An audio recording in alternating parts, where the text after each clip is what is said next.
Agartuu keenya. Juwaar. Miila keenya. Juwaar. Harka keenya. Juwaar. Sammuu keenya. Juwaar. Hoogganaa keenya.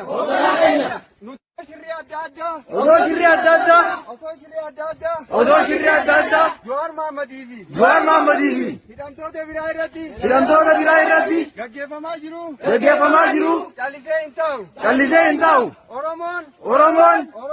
Oromoon. Dinaanan kaasa qawwee koo maafiidhaa baasi jawwee koo.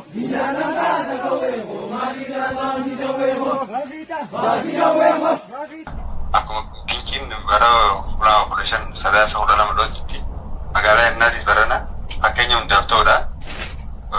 Hagayya 15 hiriira kan dhoosteerti.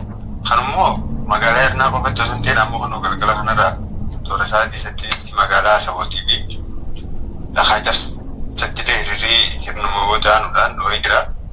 Hiriirri kun ammas kan dhaabbatu miti hanga hidhamtoonni keenya guutuutti nu galakkisanii.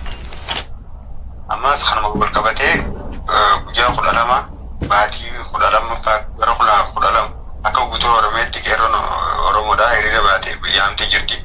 Hiriira kanarratti immoo namni qeerroo biyya kamuudha akka irratti hirmaatu kanarratti kanaa hin barbaada. Nuti kana booda waan rafnuuf jiru mootummaan kun hidhamtoota siyaasaa guutuu hidhee hooggantoota keenya hidhee akka waan nuti dubbachuu hin dandeenyetti dhaadannoo adda dhageessaa jira.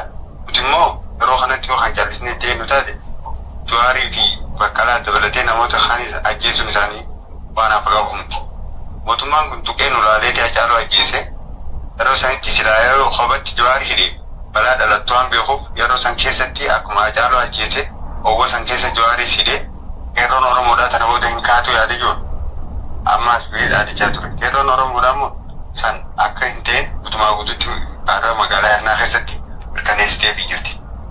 Kanaaf yoo hidhamne yoo bira yoo tuune ajjee bira qeerroon Oromoo iddoo jiru mara hiriira dhoosuu qabnaa yaada jiru qaban.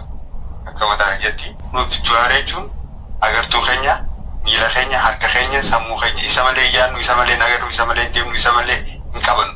Jawaar hoogganaa keenyaas waa mara keenya. Jawaarii hidhuu jechuun garuu nu hundee akka nu Oromoo mara hidhuudhaati. Yoo kan immoo kallattii kanaan kan itti fufu taate Oromoon du'a lammataa du'a. Akka waan nuti qabsoota keessatti erga Jawaarii dhaabota nuti beellee fi humna biraa jalatti akka socho'u jirutti qabsoota qaqqabee hanga immoo geessilaa kan nuti as baanee dubbannu taate immoo kun hundi dhalatu ture.